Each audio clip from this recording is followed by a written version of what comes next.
all through, Clancy. DOA. Okay, boys. Okay, take him away. Now, come on, please, everybody, stand back. Any of you people identify this man? Yeah, I know. You better come along then.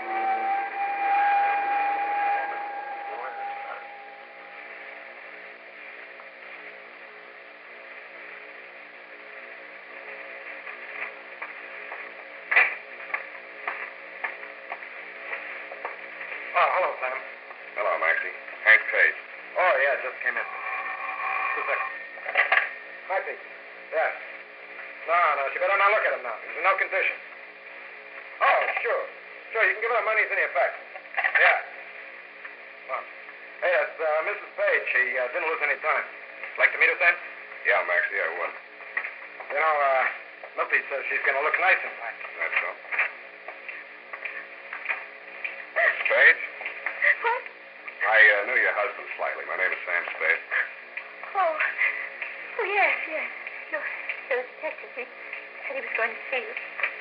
Did he? Not quite. You happen to know what he wanted to see me about? Yes, he found something, a cigarette case. He didn't tell me what it meant, but he seemed very worried about it. He told me that if anything happened to him, I should claim his belongings right away. Well, you see, here they are. His watch, his wallet, Elks pin, school ring, cigar cutter, little cigarette case. Oh, now, please, Mrs. Page. I've got the cigarette case here. You've got it. How did you? Oh, he gave it to me just after the accident. I think he was trying to tell me to give it to you. Here, you take it. Oh, no. His initials. No. Some woman gave it to him. I don't want it. Just put it away. Out of my sight forever. Okay. You can open your eyes now. It's back in my pocket. Thank you. Thank you. Now, let's talk, Mrs. Page. What was on your husband's mind? Well, I don't know. He wasn't very well. Heart trouble. Nothing terribly serious, but he gets these little spells, and you have to stay home from work. Sometimes a week or 10 days, but Mr. Soule, the foreman at the print shop, would look after things, you know. I even thought he was getting better. Your husband have any fights lately? Oh, no. He wouldn't dare with his heart. He had a black eye. No. Oh, that happened at home. He fell down. Yeah. Well, I'll be in touch with you.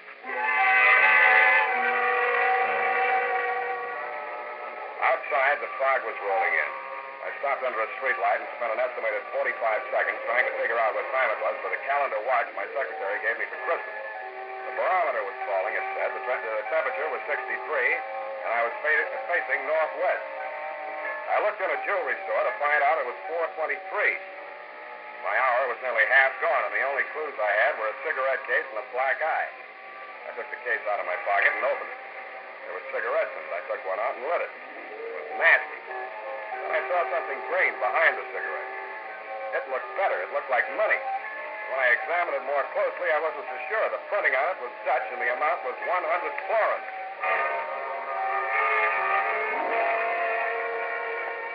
The banks were closed, but it only cost me 2 nickels and a pay telephone to find out where to take it. It was a small but solid-looking establishment on Montgomery. The gold lettering on the plate glass window said Van Pelden Meisner, commercial agent, Amsterdam, New York, San Francisco, Macassar, and Curacao. Gentlemen here? I want to see Mr. Meisner. There is no Mr. Meisner. There's only Van Pelt, and I'm Hendrik Van Pelt. I'm so sorry. Oh, don't see it like that. Maybe you can help me. What can I do with you? Well, somebody paid me off for a job in Dutch money. I want to know how much it's worth.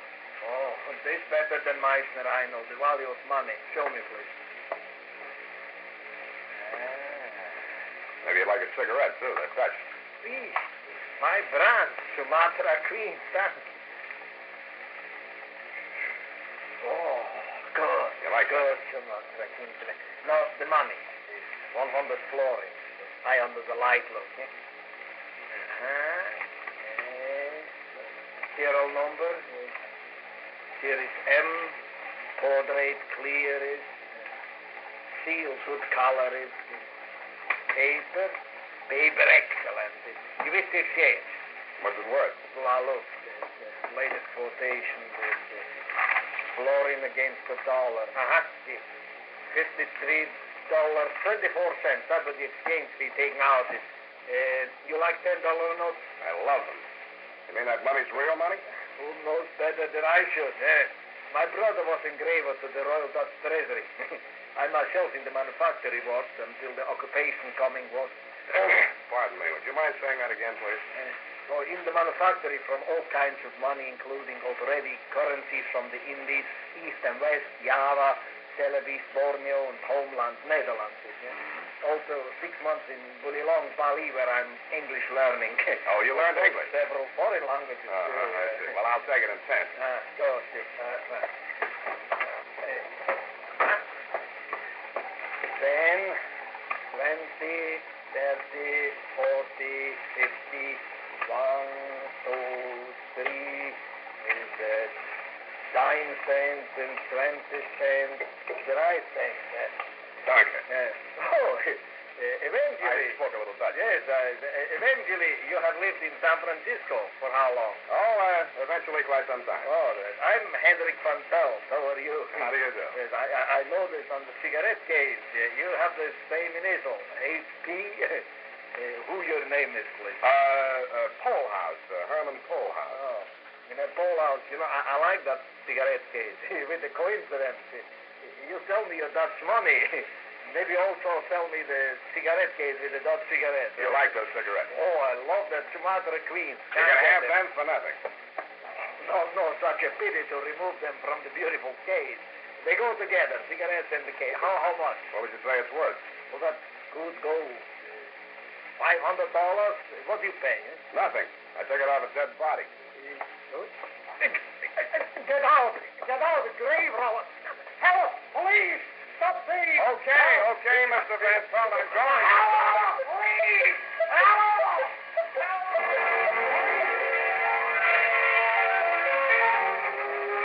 I ran, did not walk to the only exit. A squad of bank cops blended past me, followed by half a dozen city dicks and some Burns men who confused Van Pelt's burglar alarm with that of the bank next door. Nobody paid me any mind until I reached Third Street. I was just crossing when I saw it the second time. It was the same car that had run down Hank Page. I strained my eyes against the headlights. I couldn't make out the man behind the wheel, but I got the license plate before it happened. I felt it before I heard it. It hit my chest like a sledgehammer.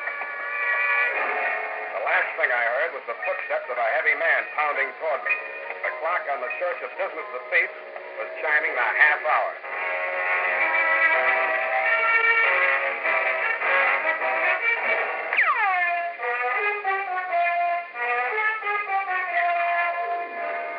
And now, back to the 1 Hour Caper. Tonight's adventure with Sam Spade.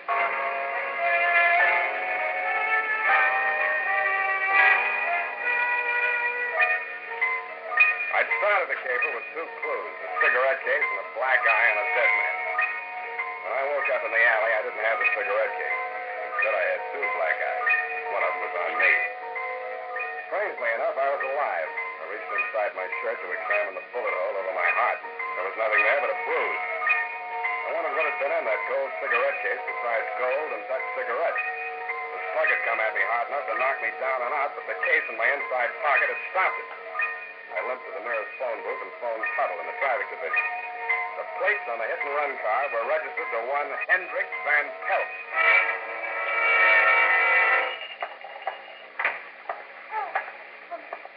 I'm so glad you're here. I was beginning to worry. Where's Mr. Van Pelt? That's just it. He went in the other room to make a drink. He hasn't come back.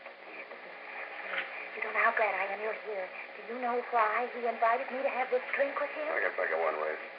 Oh, thank you. Listen, he wants to buy Hank's cigarette case. And, of course, much as I hate an Indian boozer, Mr. Spade. Yeah? Well, you know, Hank didn't leave much, only a little insurance, and the printing shop is a partnership, you know, Hank and Mr. Soleil. And the cigarette case is just a windfall. I told him you wouldn't stand in the way of a widow. I wouldn't think of it. I knew you'd do the decent thing, Mr. Spade. Give me this. Please, Mrs. Spade, my bruises. Besides, I haven't got it. You haven't got it? No, now, look, Mrs. Spade. Blanche. Okay, now, Blanche, try and think. Did you ever hear your husband mention Van Pelt? No. They never even met. Mr. Van Pelt said so. How'd Van Pelt find out about the cigarette case? He said you showed it to him. How well do you know your husband's partner, Mr. Soleil? Oh, we're total strangers now. I told my husband everything. He forgave me. And what did Mr. Soleil tell you? Nothing much, nothing. He's led a very dull life. Almost as soon as he got out of reform school, he took a forgery rap. Oh, very good. That's where he became a master printer. And stir, as they say. Oh, yes, they do. But they're not much help. Au contraire, Blanche. Au contraire. I escorted her outside and pushed her into a taxi. Then I walked back to Church Street. As I rounded the corner, I could see light in the window of Page's printery. The chimes were hammering out 5:15 when I entered Hank Page's shop. In the back, a guy was sitting at a desk in his shirt sleeves checking off figures in a ledger. I introduced myself, and he told me his name was Ben Soleil. We shook hands, and then he waved me to a chair across the desk. Oh, this is awful, Spade. What with one thing and another, we're heels over head in work, and got to pull with these books, and I don't know a thing about it. And Oh, pardon me. Eh? Oh, all right. Oh, well, things are a little confused there just now. Could you tell me a little more about it? Huh? Oh, yes, I understand the problem. Well, we're handling it at this end, but we'll be very busy for a while. Now, there's definitely no point in you dropping by tonight. I guess think the news of the boss's death would make some difference to those customers, but no. You take that fellow that just... Yeah, I know you're very busy, Mr. Soleil. I don't want to take up too much of your time, so... Say, what makes you think that car deliberately ran down the boss? Did I say so? Well, you're an insurance dick, aren't you? You got me tagged. Anybody have anything against him, as far as you know? No, he fired 2 printers last week. Why? Well, they couldn't spell in English. You, see Mr. Page this afternoon? Yeah, he came in for about 10 minutes. Said he'd be back on the job tomorrow morning. He was killed just after he left. How'd he look? Oh, same as usual. You wouldn't say he'd been in a fight. Oh, good Lord, no. He was a sick man. He had a piece of porn in his hand when he was hit. Know anything about that? Oh, sure, he got it here. One of our customers, a man named Van Pelt, paid for some work with it. Boss wanted it for a souvenir, so he took it with him. Does Van Pelt know about Page's heart? Oh, that's a stupid question to ask. You didn't know Page was killed with Van Pelt's car. That's a long shot, but... Thanks. Here's another one. You're lying straight down the line. Huh? You wait a You didn't see Page today. If you had, you'd have mentioned that he had a black eye. He didn't take that Dutch money for a souvenir. If he had, you'd have mentioned the cigarette case. You said enough.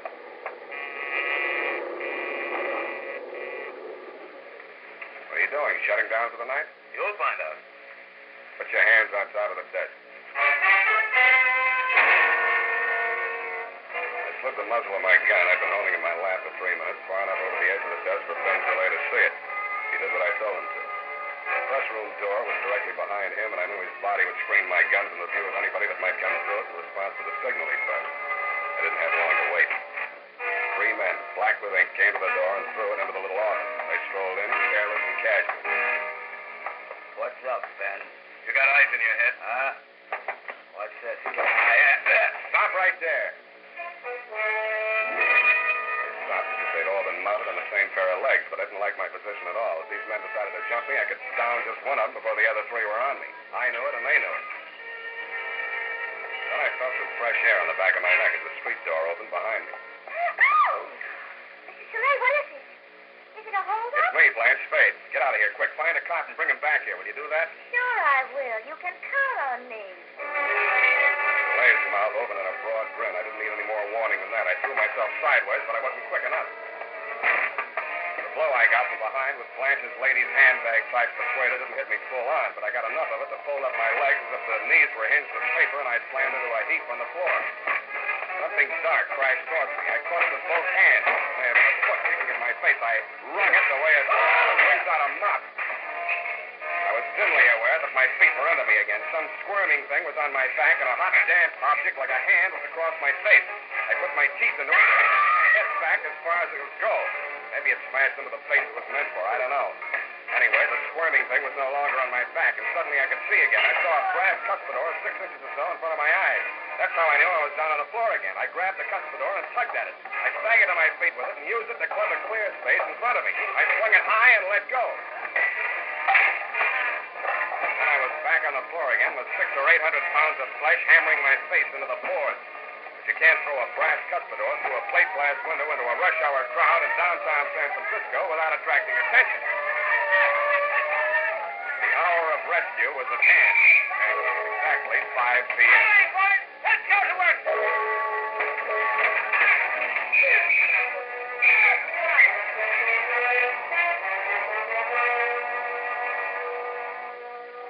And Aunt Clancy is the most of the crowd.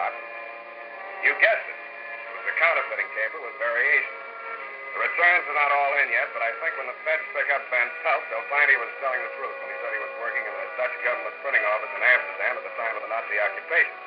He probably bought his way out of the country with the same kind of money he and Soleil were printing here, genuine Dutch florins printed from the original plate. Being a skilled metal worker, he designed a gold cigarette case into which those plates would fit with uncanny accuracy. The crowning touch was the way in which he concealed them from view. He filled the case with an odious brand of Dutch cigarette, which only fools or criminals could possibly smoke. It was the safest hiding place in the world. So clever was it, now get this, Clancy, my boy, that even I, Sam Spade detective, never suspected the presence of base metal until it stopped that slug Van Pelt threw at me in the alley. Period. End of report. Oh, Sam, to think you went through all that just to keep your promise to me. Yes, Effie, but what hurts even more than these wounds is the thought that you doubted my word. Oh, I didn't say that, Sam. I only inferred that you had no sense of time. Yeah? Well, I guess you've changed your mind about that, eh? No, I haven't, Sam. May I ask why? Well, I'd rather not discuss it during working hours, Sam, but as soon as I've typed up this report, I'll tell you exactly what I mean.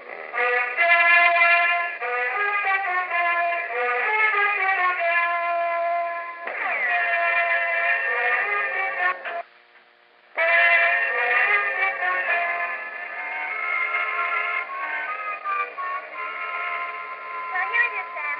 You want me to mail it, or shall I just hand it to him on the way to the streetcar? Save the stamp, F. What else? Oh, all right, then.